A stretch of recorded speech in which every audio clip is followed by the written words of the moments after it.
Olá, Adolfo Vaz aqui, sejam muito bem-vindos ao nosso canal de Direito. O vídeo de hoje não é sobre direito, o vídeo de hoje é um relato pessoal, íntimo. Minha ideia é apresentar uma reflexão e expressar gratidão na esperança que esse vídeo, esse texto que eu escrevi, contribua com quem esteja precisando. A inspiração é na Dona Luísa, uma senhora que foi encontrar Deus no dia 14, última quinta-feira.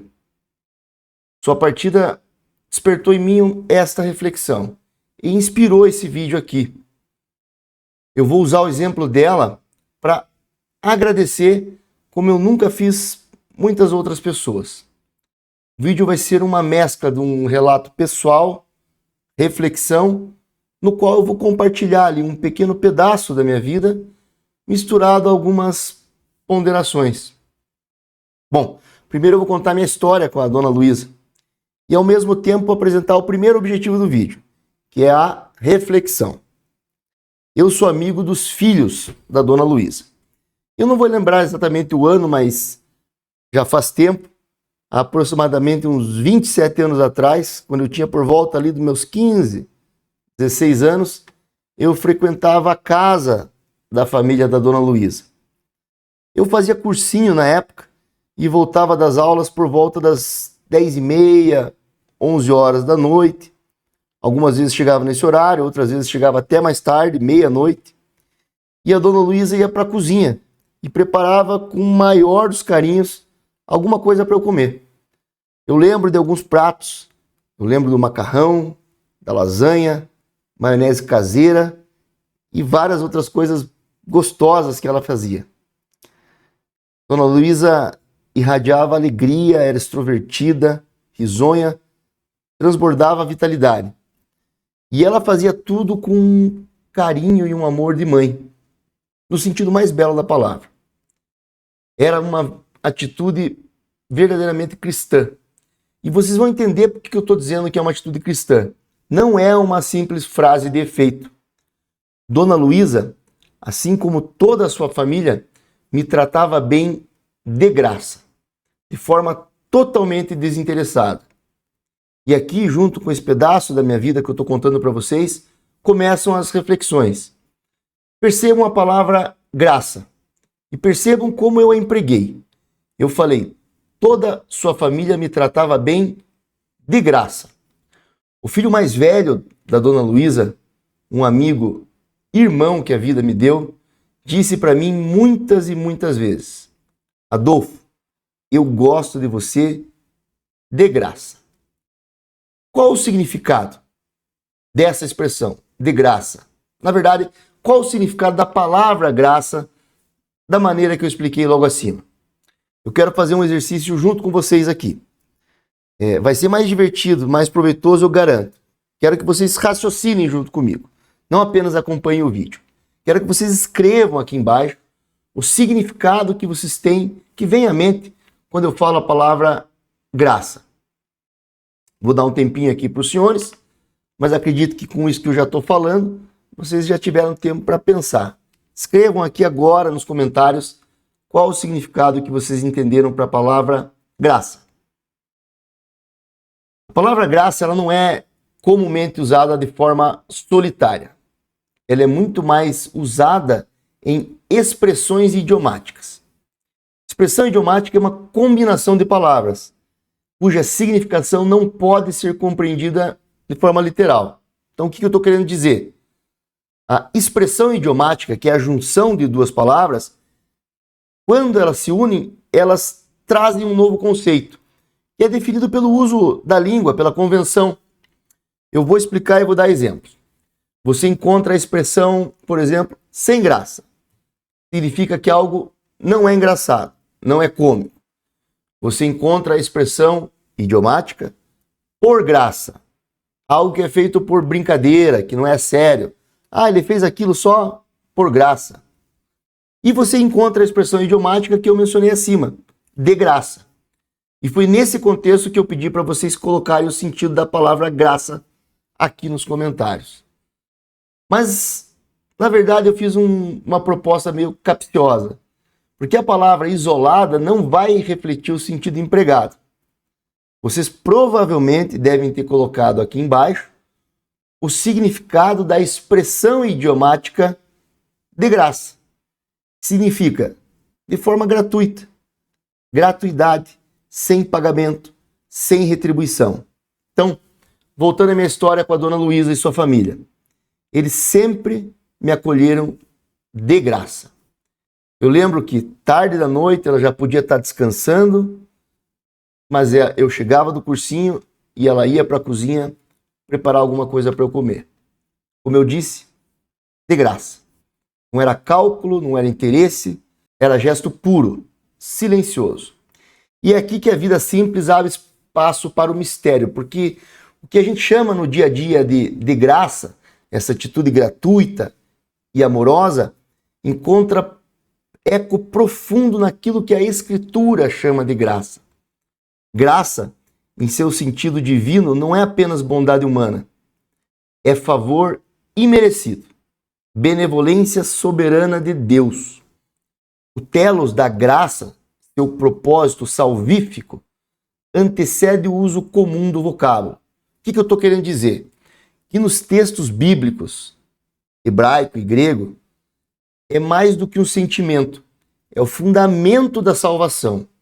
É a prova de que o amor divino se derrama sem medida, sem exigência, sem mérito da nossa parte. Quando a gente vê graça no seu sentido divino, a gente está falando do amor de Deus pela gente, que seria sem retribuição. Ele apenas nos ama. Então, quando alguém diz hoje, eu gosto de você de graça, essa frase simples, para mim hoje é uma das expressões mais belas que um ser humano pode oferecer. É o amor de mãe, de pai por seus filhos. Mas outras pessoas também podem, por vezes, expressar esse amor. Não precisa ser o pai ou a mãe. Porque essa pequena graça humana, gostar sem porquê, amar sem cálculo, é um reflexo da graça de Deus que se dá inteiro por nós, sem pedir nada em troca. E assim foram ali os meus dias, alguns meses, com a família da dona Luísa. Me tratavam bem de graça. O que a dona Luísa fez por mim, ao me tratar bem de graça, era mais do que um favor ali, do que uma gentileza do dia a dia. Era um gesto cristão. E como eu prometi no início, não se trata de uma frase de efeito. Para mostrar isso, eu vou recorrer aqui a um trecho do professor Clóvis de Barros, que vai conseguir explicar bem melhor do que eu o que eu estou dizendo, quando ele ensina sobre a diferença entre o pensamento grego e a guinada filosófica que Jesus Cristo trouxe para a gente. Deem uma olhadinha nesse trecho do professor Clóvis. Isso nós temos duas matrizes de pensamento, a grega e a cristã. Se você observar, o que era o bem, né, para, eu diria, o fluxo dominante do pensamento grego? Era a ordem cósmica, né? Ou seja, o universo é como uma máquina, todo ele ordenado, organizado, as coisas no seu lugar, cada uma com a sua função, cada uma com o seu papel. Certo. E aí há uma espécie de responsabilidade compartilhada em fazer o universo funcionar direito. E por isso o vento venta e o vento precisa ventar, a maré precisa marear, a chuva precisa chover e para a chuva chover o vento precisa ventar e está tudo amarrado, tudo encadeado, tudo... Aí você pega e fala, bom, mas e o humano? O humano, ele não é um espectador desse espetáculo, ele é parte integrante do cosmos, de tal maneira que a sua vida será boa. Veja aí a ideia de bem, né? A sua vida será boa quando você se harmoniza com a ordem cósmica, né? O vento venta, a maré mareia, o sapo sapeia. Se, evidentemente, o papel do vento tem a ver com a substância do vento, é porque o vento é ar em circulação que o seu papel é refrescar e polinizar, é porque a chuva é água em forma de pingos que ela funciona bem para irrigar, né? Ou seja, há uma coerência entre o que as coisas são e para que elas servem, né? Então, os gregos tinham a certeza de que não tinha nada de bobeira no universo. Tudo tinha o seu papel, tudo tinha a sua função. E aí, claro, quando estudamos o humano, nós temos duas pegadas complementares. A primeira delas é que somos todos humanos e, portanto, há algo de comum na nossa finalidade. E depois, somos todos diferentes uns dos outros, portanto, há algo de específico na nossa finalidade. Pode parecer paradoxal, mas é isso. Então, você vai dizer, quando é que uma pessoa é feliz? Quando entra em harmonia com o cosmos. O que é preciso para entrar em harmonia com o cosmos? É preciso fazer luzir a sua natureza. Porque o mapa de funcionamento do seu lugar no cosmos é a sua natureza. Por isso conhece a ti mesmo. Né? E aí, claro, quem é você? São os seus talentos, as suas forças, as suas aptidões, as suas habilidades, é o que você faz de melhor, etc. Portanto, espera-se que na vida usemos as nossas forças para viver da maneira mais perfeita possível, em grego arete, né? E para nós virtude ou excelência, e aí nós estaremos honrando esse papel cósmico que é o nosso e colaborando para que o universo funcione direito. Se você resolver, você que é talentoso homem de comunicação e resolver abrir uma pousada em Búzios ou trabalhar na bolsa, você vai foder o cosmos. Simples assim. Por quê? Porque não é isso que se espera de você. Entendi. Você nasceu porque tinha uma vaga de podcaster. Entendeu? Não era para abrir pousada porra nenhuma. Era para fazer o que você faz. Assim como eu nasci porque estava faltando professor. Entendi. Entendeu? Então a natureza me fez professor. Para eu ser professor. Não, perceba que existe uma verdade pré-estabelecida, uma estrutura abstrata de inteligência pré-estabelecida, a qual eu devo me adaptar para viver bem. E aí haverá harmonia e felicidade. Você percebeu? Esse é um jeito de pensar. Certo. Aonde vem a revolução de Jesus? Pois você deve imaginar que aqui tem uma revolução espantosa. De justificativa. Aonde que entra Jesus? Onde que entra Jesus? E aqui o Jesus não é propriamente Deus, é um Jesus pensador. Tá. Jesus pensador. Né? Qual é a ideia? A natureza distribui desigualmente os talentos. Estamos de acordo. Tá. Não há dúvida nenhuma, é assim mesmo, né? Veja bem, a natureza distribui desigualmente os talentos. Eu costumo dizer que essa distribuição ela é tão violentamente desigual que ela faz uma unanimidade que a matemática não consegue. Se você botar aqui quem é mais bonito, o Janequine ou eu, é 1.000-0, é 5.000-0. Veja a unanimidade. É indiscutível, é indiscutível. Então, a estética faz uma unanimidade que a ciência não consegue. O que dirá Jesus? A natureza distribui desigualmente os talentos, mas isso não é o mais importante. E aqui é a ruptura. Entendi. Porque para o grego, sim, isto é decisivo. O que você recebeu é o que você vai ser. Não. O que você recebeu é a potência que você tem para se tornar o que você poderá se tornar. Não basta ser talentoso, é preciso buscar a excelência. Entendi. Agora, se não tiver talento, pode se virar do avesso. Não gaste vela com mal defunto. Então, Jesus proporá. É desigual, mas o que importa não é quantos ovos você tem no bolso. O que importa é o que você vai fazer daqui para frente. E aí, então, você tem aqui uma dimensão de ética que não é mais uma ética cosmológica, mas é uma ética voluntarista, é uma ética de vontade, é uma ética, né?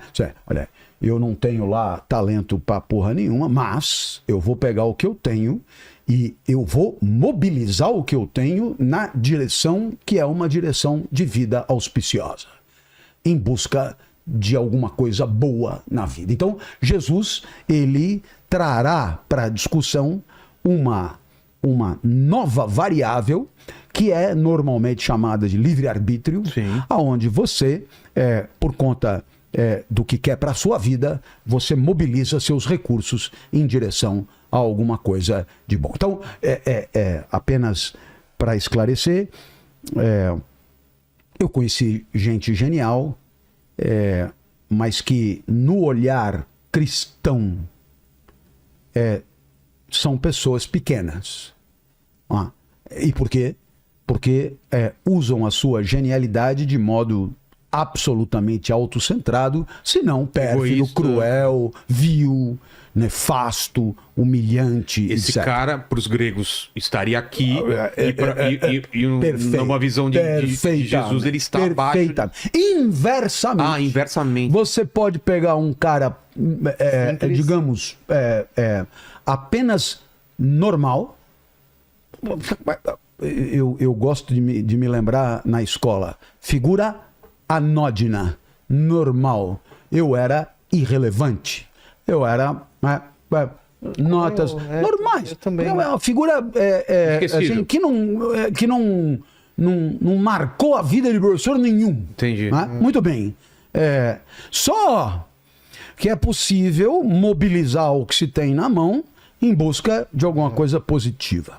Aí, claro, levanta o grego e diz: eu, pelo menos, dei uma solução que tem começo, meio e fim, que é o talento mais, que é o tripé da virtude aristotélica. Dynamis, que é a potência, a possibilidade, o talento.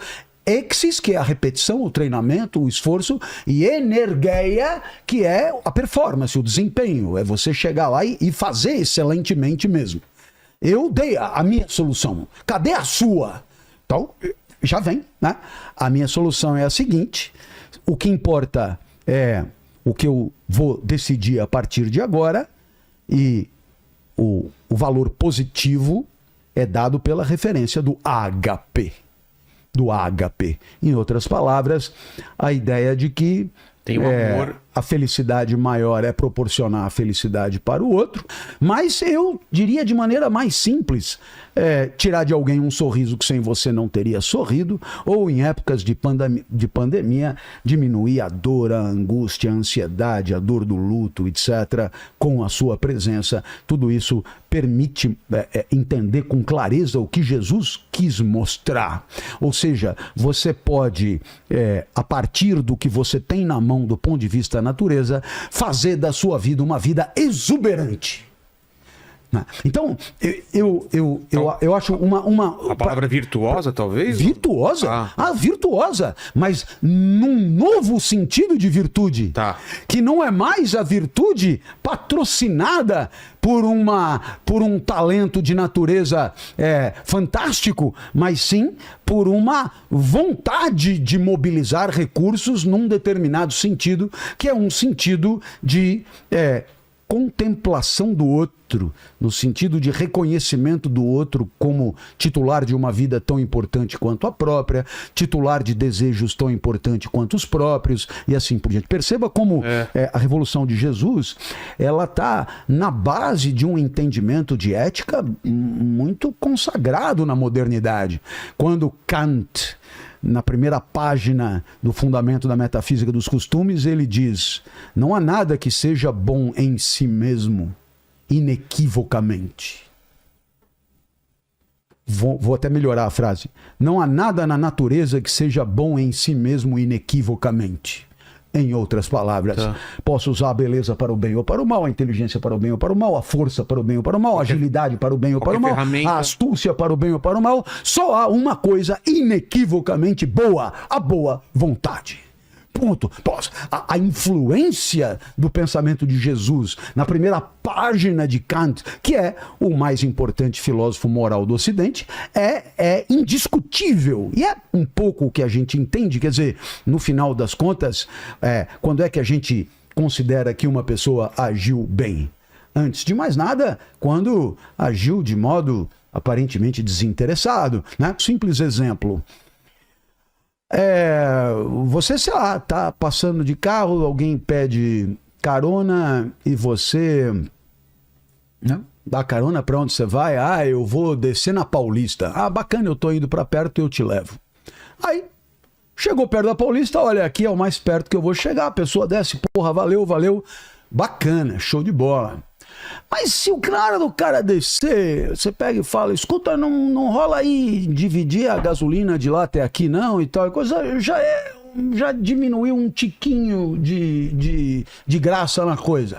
Mas vamos imaginar que o camarada olhe e perceba que se trata de alguém apetecível aos seus olhos e aí já olha e diz, pô, e se a gente fosse daqui para algum lugar? E se aí resolve eventualmente se impor para aqui alguma coisa? Tá piorando cada vez mais, ou seja, quanto mais o próprio interesse aparece, mais você percebe que o valor moral da iniciativa vai despencando. Ora, isso claramente tem a ver com essa ideia de que a referência do ágape, né, é uma referência em que a ação em nome do outro é uma possibilidade virtuosa no pensamento de Jesus. Então eu vou ter aqui um pouco de ousadia para tentar resumir o que o professor Clóvis de Barros falou ali. Quanto no pensamento grego, entendia-se que cada um tinha uma função no universo, uma função no cosmos, e que para atingir a felicidade, e ao atingir a felicidade, você estaria dando ordem ao cosmos, era necessário que você usasse a potência que lhe foi lhe dada ao máximo. Ou seja, algum talento lhe era entregue e o seu objetivo como ser humano era exercer esse talento ao máximo. E exercendo esse talento ao máximo, você estaria de acordo com o cosmos e o bem, a felicidade estaria ali. A guinada de Jesus Cristo é o contrário. Ele fala que não importa o tamanho do teu talento, importa você pegar o talento que você tiver e mobilizar isso em favor do outro. E aí ele dá os exemplos ali de tirar um sorriso de alguém, aplacar a dor de alguém, e que esta é a verdadeira felicidade. Uma felicidade que está voltada a propiciar algo para o outro. E aqui eu vou avançar um pouquinho mais e agora com alguns pensamentos meus que vão continuar com essa reflexão que eu estou apresentando aos senhores. Para frente vocês verão ali que eu vou dizer sobre conquistas pessoais e as conquistas que têm um pouco do seu pessoal, mas muito do que você recebeu dos outros. Então, aprofundando essa filosofia cristã, a filosofia de Jesus Cristo, de que você deve propiciar o seu talento para servir o outro, e esta é a verdadeira felicidade, a gente está pensando apenas na felicidade do sujeito que age. No grego, daquele que exerce sua potência ao máximo, na filosofia cristã, daquele que se oferece para o outro. Mas eu quero que vocês pensem agora no outro. Como é que o outro recebe isso? Enquanto que no grego o outro está destinado ao seu propósito, ao seu destino, e aí as pessoas agem de forma individualista, na filosofia cristã, o outro está recebendo algo de alguém. E ao receber algo de alguém, este algo que ele recebe de alguém começa a fazer parte dele. E aí a gente começa a entender que nós todos estamos unidos, interligados como irmãos. Esta é a palavra muito usada por Jesus. Ou seja, nós temos dentro de nós um pouquinho do outro se nós aplicarmos essa filosofia de oferecermos algo ao outro. Vai ficar mais claro um pouquinho na sequência do vídeo aqui. Então, é a partir desta nova forma de ver o mundo, na sociedade ocidental principalmente, que eu vou continuar a reflexão aqui do vídeo. Mas eu dizia que eu queria cumprir uma promessa, que era mostrar que as atitudes da dona Luísa e da sua família, ao fazerem as coisas para mim, me acolherem de graça, eram atitudes cristãs, e eu disse que provaria isso, pela parte ali em que o professor Clóvis de Barros fala de que a atitude mais bela é aquela que é totalmente desinteressada. A atitude mais cristã é aquela que é totalmente desinteressada, em que você apenas oferece o seu talento ao outro, a outra pessoa, e você extrai dela alguma coisa boa. Só que no momento, e aqui é a minha contribuição, no momento que você extrai dela uma coisa boa, você também coloca ali alguma coisa. Porque para que você possa causar alguma coisa, causar um sorriso, causar uma felicidade, você tem que apresentar a causa. E esta causa passa a integrar o sujeito. É nesta linha que nós vamos continuar a reflexão. E aqui não importa a metafísica, não importa se você acredita em Deus, se você é ateu ou de qualquer outra religião. Saiba que na sociedade ocidental, tudo o que consideramos bom ou ruim, felicidade ou tristeza, está ligada aos ensinamentos filosóficos de Jesus Cristo. É por isso que eu compreendo que tudo aquilo que eu recebi em tantos momentos da vida, das mais variadas pessoas, moldou quem eu sou. Aqueles gestos de graça que pareciam pequenos foram formando a minha essência, o meu caráter, o meu caminho. O que eu me tornei não é obra apenas do meu esforço, como seria tratada na filosofia grega, mas também do que tantas pessoas fizeram por mim. Eu cito aqui John S. Mtebe, filósofo queniano. Expressando a filosofia africana, Ubuntu disse o seguinte: eu sou porque nós somos, e porque nós somos, eu sou. Isso é traduzido como: uma pessoa é pessoa por meio de outras pessoas. A minha estagiária, ela gosta muito de uma frase do filme Gladiador, do Ridley Scott, pronunciada pelo general Máximos na abertura da primeira grande batalha da película, que é: o que nós fazemos na vida ecoa pela eternidade. A junção desses dois pensamentos eu vou tentar demonstrar com a prática, dessa filosofia cristã, dessa citação da filosofia africana, com essa frase do filme que eu falei. No dia 14 de agosto, aos 43 anos, eu participei pela primeira vez de uma sessão de julgamento no Tribunal de Justiça do Paraná, representando o Ministério Público em dezenas de casos criminais, nos quais estava em jogo não apenas papéis, processos, números, mas a vida de réus, vítimas, famílias, advogados, a trajetória, a carreira desses advogados. E pouco antes de iniciar os trabalhos, eu recebi a notícia do falecimento da dona Luísa. E naquele instante começou a surgir essa reflexão e a ideia desse vídeo que eu estou fazendo aqui agora. Eu compreendi que os gestos que ela me ofereceu lá aos 16 anos, simples aos olhos humanos, são imensos à luz da graça. Eles não só se constituíram numa pequena fração do todo que me conduziu até ali aquele momento, como continuariam a ecoar na vida de pessoas que ela jamais conheceu. Consequência evidente de tudo que ela fez por mim, continuará a influenciar, em alguma medida, o que eu farei pelos outros. E esse é o mistério da graça. Os gestos dados de graça pela dona Luísa e sua família há 27 anos continuam a atravessar décadas. Agora, não apenas diretamente em mim, mas por meio de quem eu sou, porque eles ajudaram a me formar. E eles multiplicam-se, tocando destinos que são invisíveis a quem os praticou, ou seja, a dona Luísa. A dona Luísa vai tocar a vida de muitas pessoas que ela sequer chegou a conhecer, por meio de mim. E essa é a ideia da reflexão que eu estou fazendo. Eu percebi que cada ato meu naquele dia, cada palavra, cada posicionamento, tem um pouquinho dos atos da dona Luísa. No mesmo dia 14, eu publiquei um vídeo breve no meu canal do Instagram, celebrando esse pequeno avanço na minha carreira. E agora eu quero começar de fato a apresentar a mensagem, a reflexão desse texto. Nenhum sucesso é verdadeiramente individual. Lá na filosofia grega tinha essa ideia de que cada um tem a sua potência e deve exercer a sua potência ao máximo. Nós estamos trabalhando com a filosofia cristã.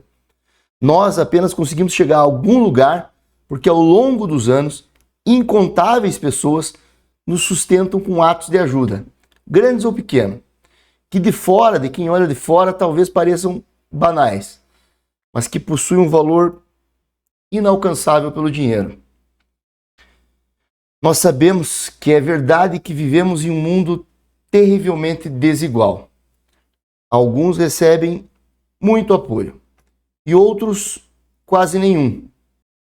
Alguns caminham amparados, outros parecem avançar sozinhos. Mas mesmo o mais solitário carrega em sua formação a marca invisível de terceiros. A língua que fala, pois nasceu em um país e tem uma determinada língua, o alimento que o sustenta tem raízes na cultura do local ou de alguém que lhe proporcionou esse alimento. A história, a cultura, a construção dos valores que moldam o caráter e guiam as escolhas nunca acontece no vácuo. Ela é sempre fruto de um processo dialógico com o mundo. Ou seja, nós estamos interagindo com o mundo. Desde a primeira palavra ouvida na infância até a última conversa antes da morte. Cada interação entre os seres humanos deposita em nós sedimentos de cultura, afeto, crença e exemplo. Infelizmente, sabemos que não são apenas as coisas boas que nos acontecem ou que fazem por nós que nos moldam.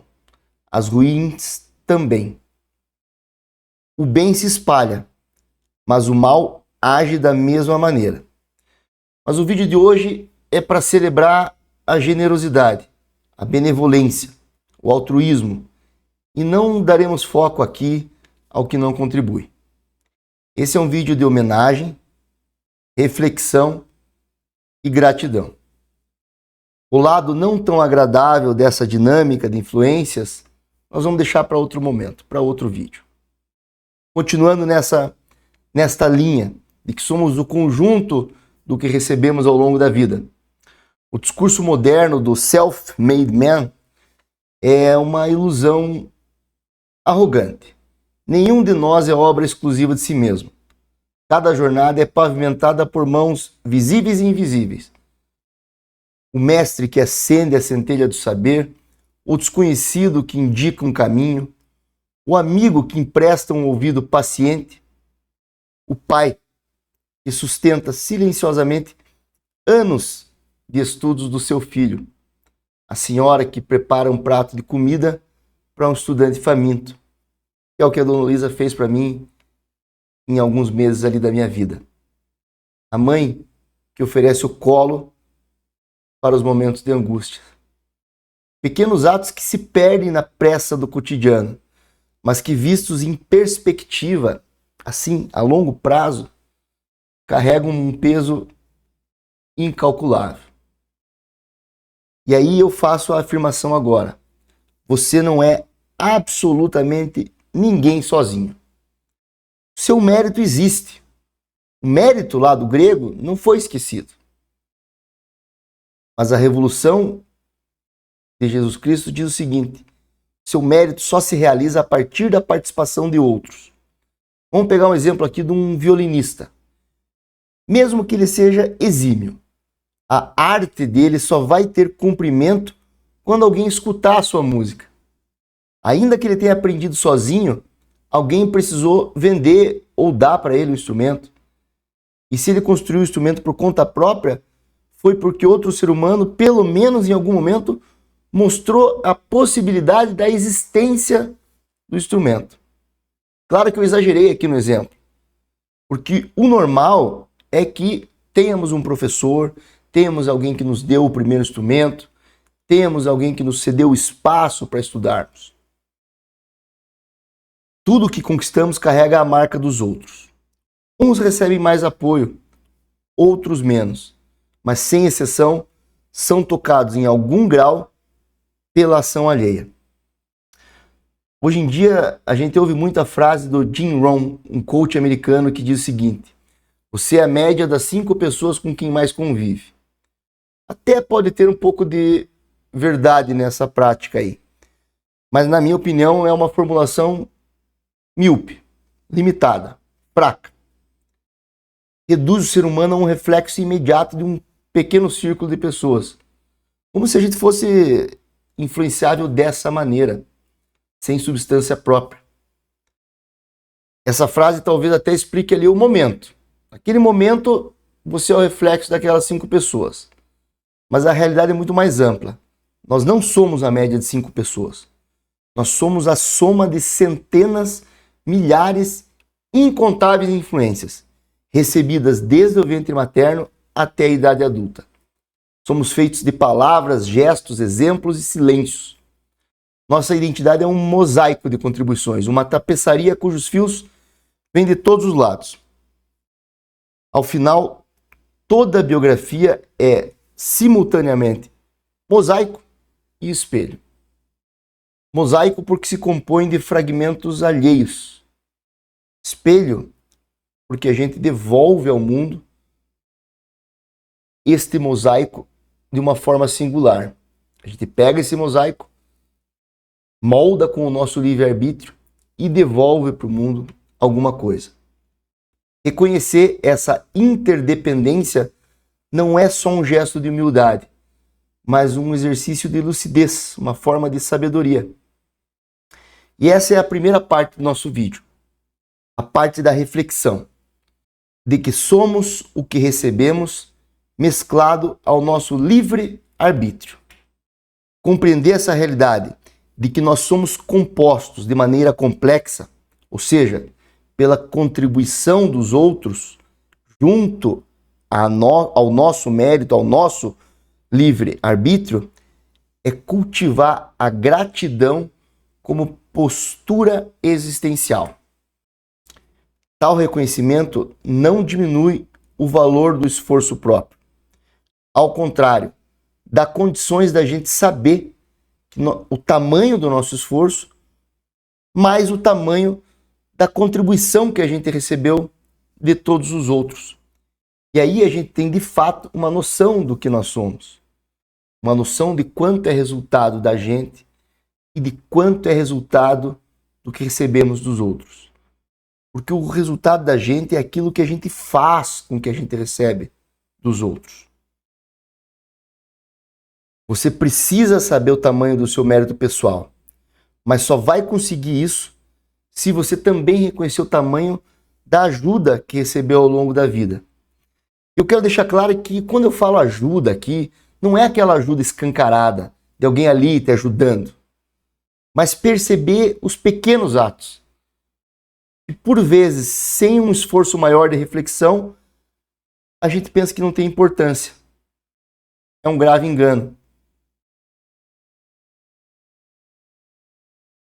A gente precisa parar, refletir, olhar para as pequenas coisas e ver que elas também são formas de ajuda.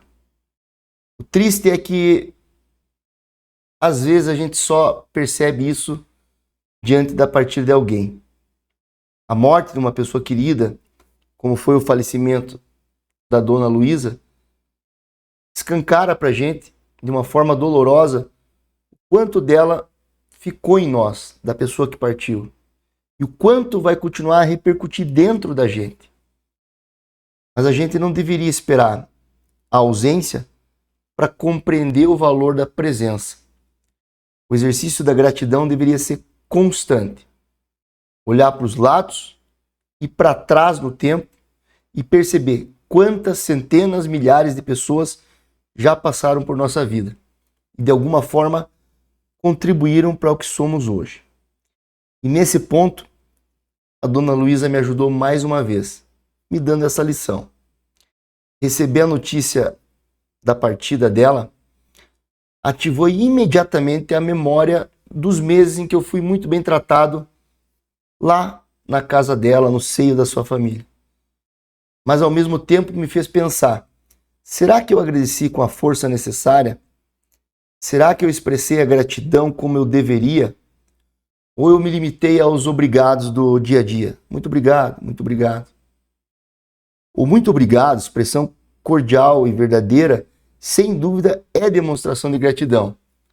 Mas talvez um obrigado olhando nos olhos, falando de forma firme, dizendo além, dizendo: obrigado.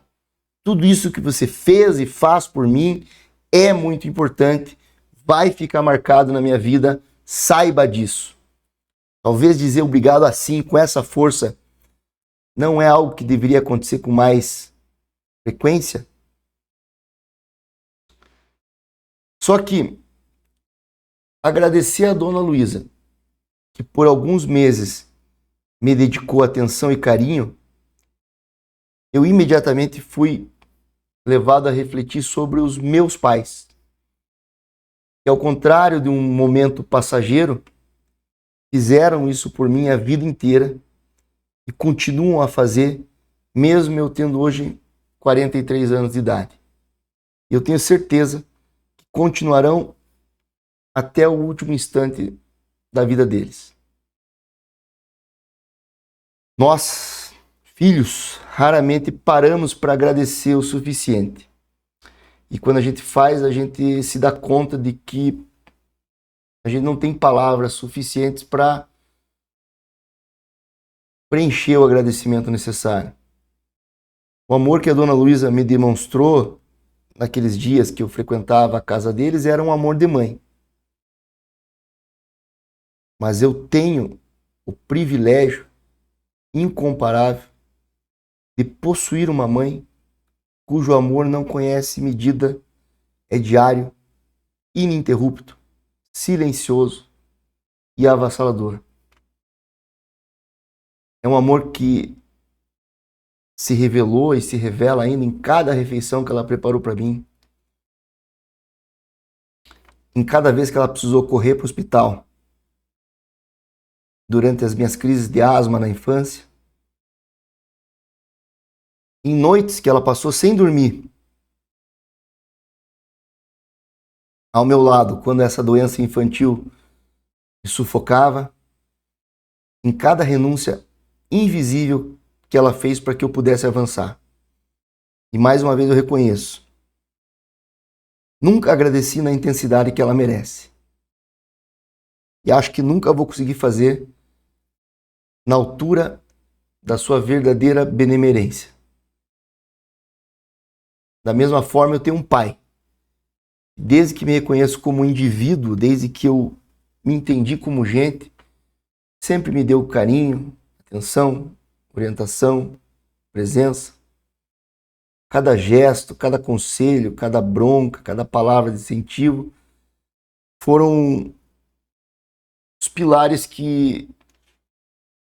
invisíveis que me transformaram na pessoa que eu sou hoje. Entre todos os valores que meu pai me transmitiu, talvez nenhum tenha sido tão profundo quanto a exigência da honestidade plena. Não apenas como virtude a ser cultivada, olha, eu sou honesto, mas como modo de existir, como fundamento inegociável da vida. E até hoje ele continua a fazer isso por mim. E mais uma vez eu reconheço, por maior que seja meu empenho, é impossível corresponder na justa medida tudo que eu devo a ele. E talvez eu nunca alcance a expressão adequada dessa dívida. O que sobra é eu converter cada conquista pessoal em reflexo do esforço que meus pais fizeram por mim, fazendo da minha vida uma prova de que o amor e dedicação deles, os princípios que eles apresentaram para mim, não se perderam.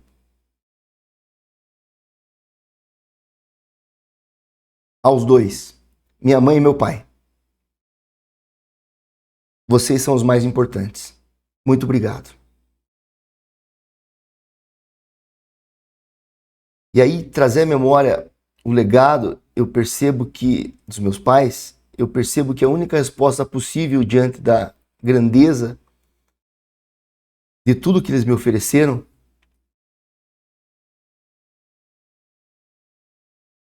é pedir perdão pelos instantes em que eu falhei, nos momentos que eu causei dor, desapontamento, reconhecer isso e a partir desse reconhecimento concentrar todas as minhas forças num propósito: dizendo que mesmo entre erros e limitações, eu farei o máximo para que vocês se orgulhem de mim. Essa é a minha dívida de gratidão impagável. Mas além dos meus pais, os principais, muitas outras pessoas merecem a minha gratidão. Convivi com a minha avó paterna e, embora não tenha tido o privilégio de conhecer pessoalmente o meu avô paterno, eu sinto a presença dele também a todo momento. A herança do meu avô se perpetua no meu nome, Adolfo, e foi me dado em sua homenagem. E nos relatos do meu pai e dos meus tios, que mantiveram vivos os valores do meu avô, transmitidos aí de geração em geração, até chegarem a mim. Minha avó paterna foi o alicerce da família, visível e constante. Mulher profundamente religiosa, fé inabalável, conduziu com amor, firmeza e ternura a criação de 8 filhos, transformando o dia a dia numa escola de ensinamentos. Era uma vovó carismática, doce, bondosa e de um afeto transbordante. A vida da minha avó é um testemunho silencioso de que a grandeza não se mede em feitos públicos, mas na capacidade de amar intensamente e servir com generosidade incondicional. Um dos grandes prazeres da minha avó era comemorar seu aniversário reunindo toda a família. Festas que, no seu auge, passavam de 200 pessoas, fácil. Todo mundo comia, bebia, se divertia e, ao final, ainda levava uma marmita para casa, face ao exagero amoroso da minha avó. Ter convivido com ela foi receber diariamente lições de humanidade, de compaixão, de devoção, ensinamentos que continuam em mim e vão permanecer eternos. Tive a bênção também de conviver longamente com meus avós maternos. Perdi meu avô há alguns anos, mas a minha avó está viva, presente, saudável, feliz e ainda hoje me ampara. Ambos, meu avô e minha avó, agora os maternos, foram e continuam a ser fundamentais na minha formação.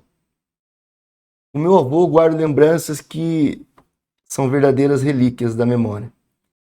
Semanalmente, quando eu era criança, ele me levava para comer costelinha à borboleta, que era a refeição, acho que posso dizer, preferida dele. Nessas idas à churrascaria Botafogo, ele contava sempre as mesmas histórias. Eu já conhecia de cor, mas que ouvia sempre com prazer, pois sabia que ouvir ele alegrava, e alegrava a mim também. Foram momentos simples, de um jantar, de um neto com um avô.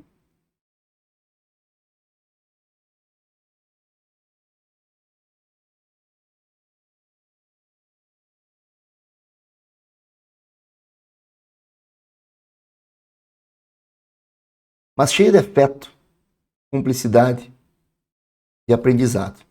Hoje eu ainda vou regularmente à churrascaria Botafogo. Às vezes sozinho, às vezes com meu pai. E a presença do meu avô lá é palpável. Quando eu estou lá, eu sinto que ele está ali do meu lado, comendo uma costelinha comigo. Além disso, antes de entrar no Ministério Público, os primeiros passos que eu dei na advocacia foi junto com meu avô no escritório dele, trabalhando junto com ele. E também de tantas coisas que ele me ensinou, uma das que eu me lembro bem que eu posso dizer é que ele tinha a mania de pregar e ensinar que a gente tem que levar uma vida certinha, organizada, com tudo em dia, sem adiar responsabilidades. E eu reconheço que nesse aspecto eu ainda não correspondi às expectativas do meu avô. Meu pai também me ensina isso. E eu, mais relaxado, ainda não consegui fazer isso da maneira como eles me ensinaram. Eu também tive muita alegria de ter convivido com os meus bisavós. Ou seja, homens e mulheres nascidos no início do século XX. Então a minha vida foi tocada pela influência direta de 5 gerações. Os meus bisavós até os meus filhos. Meus tios e tias, de ambos os lados, sem exceção, também deixaram a sua marca naquilo que eu sou hoje. Eu sou imensamente grato a cada um deles. De todos eu só recebi amor. Os meus primos, meus grandes amigos de infância, completam essa família maravilhosa que eu tive a bênção de ser criado. Também tiveram um papel decisivo no que eu sou hoje. Foi com meus primos que eu aprendi o coleguismo, a amizade, brincadeiras, as risadas e até as besteiras, travessuras de criança. Foram minha companhia na minha infância e na minha adolescência. Também tenho que agradecer a eles. Agradeço também profundamente aos meus filhos. Agradeço à mãe deles por ter me dado a dádiva de ser pai. Filhos, vocês são a razão que renova minhas forças a cada dia. A motivação que me impulsiona a seguir lutando, mesmo quando o caminho se mostra difícil. Tive momentos sombrios, pesados, mas eu continuo aqui. E continuar aqui, eu só posso agradecer a vocês. Cada sorriso, cada encontro, cada olhar de confiança, cada abraço,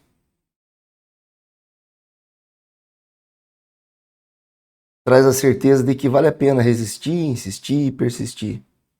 Ser pai de vocês é a maior das conquistas. E a minha responsabilidade mais bonita. Tudo que eu faço, cada vez que eu consigo alguma coisa, eu trago dentro de mim o desejo de que vocês tenham orgulho de mim algum dia. E cresçam sabendo que sempre foram e sempre serão a minha maior motivação. Eu sei que eu falho todos os dias em estar à altura do que vocês merecem. Peço perdão por isso. Mas saibam que cada erro sempre vem acompanhado da vontade sincera de acertar. E que meu maior esforço será, até o fim, me tornar um pai digno do amor incondicional que vocês oferecem. Eu sei que eu ainda não sou digno de ser tão amado por vocês. Mas a vida não se limita ao círculo familiar. Ao longo do caminho a gente estuda, trabalha, interage com outras pessoas e a elas a gente também deve gratidão. Essa nova atividade que eu desempenhei no dia 14 só foi possível porque houve pessoas que em algum momento confiaram em mim essa tarefa.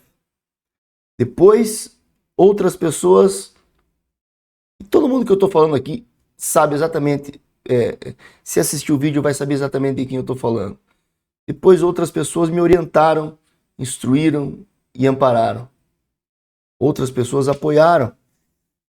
E no dia, eu contei com a ajuda de uma estagiária que me deu o material necessário, preparou para mim as coisas, para que eu pudesse fazer o exercício ali da minha função. Isso mostra que tudo é parte de uma engrenagem maior. e que, se faltar uma peça, o conjunto não atinge a mesma eficiência. Além disso, ninguém alcança os seus objetivos sem cuidar do corpo e da mente. E aqui também se incluem os treinadores, médicos, psicólogos, terapeutas e muitos outros profissionais que a gente precisa de ajuda no decorrer da vida. Na formação intelectual, eu devo igualmente gratidão a professores, orientadores, colegas de profissão e referências acadêmicas, pessoas que ajudam diariamente, seja me motivando a cumprir as metas, o que eu preciso alcançar, seja trocando ideia, experiência, aprendizado. Um agradecimento especial às pessoas do meu trabalho. Eu conto com pessoas incríveis, assessores, servidores, estagiários, colegas de profissão, todos, sem exceção, contribuem de forma absolutamente necessária para que eu possa fazer o que eu faço. Agradeço também aos amores e ao grande amor que passaram. Cada um deixou marcas profundas e ensinamentos que levo comigo. Foram momentos intensos que mostraram a beleza da entrega, a força da ternura, a grandeza do cuidado e até a sabedoria da despedida. Mesmo nas partidas, ficaram lições. Ainda que tenham seguido outros caminhos, ajudaram a compor a história de quem eu sou hoje. E aí, chegando ao final, eu reitero agradecimentos a todos que eu mencionei e tantos outros a quem eu peço desculpas por não citar aqui, por não dá para falar de todo mundo. A gratidão, vista dessa forma, ela ultrapassa a mera cortesia. Não é um agradecimento passageiro.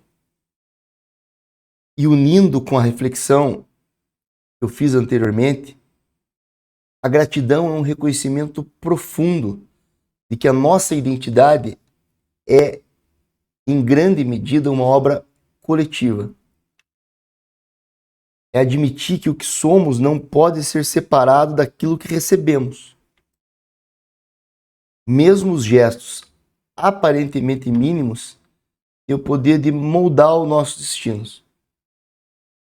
Uma palavra de incentivo pode alterar a trajetória de um jovem, um conselho proferido quase que ao acaso pode orientar escolhas decisivas, um ato de generosidade silencioso, despretensioso, pode restaurar a esperança em dias tristes. E quando a gente compreende que a gente é a soma das influências que nos alcançaram, a gratidão deixa de ser uma virtude lateral, periférica. Ela se converte numa verdadeira postura de existência. Não se trata de diminuir o valor do esforço pessoal, como eu já disse antes, mas de reconhecer que sem a rede de mãos estendidas, a força individual encontraria rapidinho o seu limite. E aí a verdadeira gratidão ela é dupla. Ela volta-se para o passado, para honrar aqueles que nos formaram, e a gente tem que projetar ela para o futuro, inspirando-nos a sermos nós mesmos a presença transformadora na vida alheia. Sêneca disse: nenhum dever é mais urgente do que a gratidão. Reconhecer a gratidão dessa maneira não é apenas um ato de humildade, mas um profundo sentido de pertencimento. É ter a consciência de que viver é, no fundo, continuar a obra de tantos outros que começaram antes de nós. E aqui eu termino. Obrigado, Dona Luísa. Você seguiu a filosofia de Jesus Cristo. Vai com Deus para o lugar que é seu por merecimento. Meus sentimentos aos familiares e gratidão a todos. Meu muito obrigado também, principalmente, a minha mãe, meu pai e meus filhos. Eu devo tudo a vocês. E meu obrigado a quem assistiu o vídeo aqui até o final e assiste os outros vídeos do canal. Esse vídeo foi diferente, não foi um vídeo de direito. Foi um vídeo que eu tive vontade de fazer. Eu refleti sobre isso, eu pensei, eu escrevi esse texto.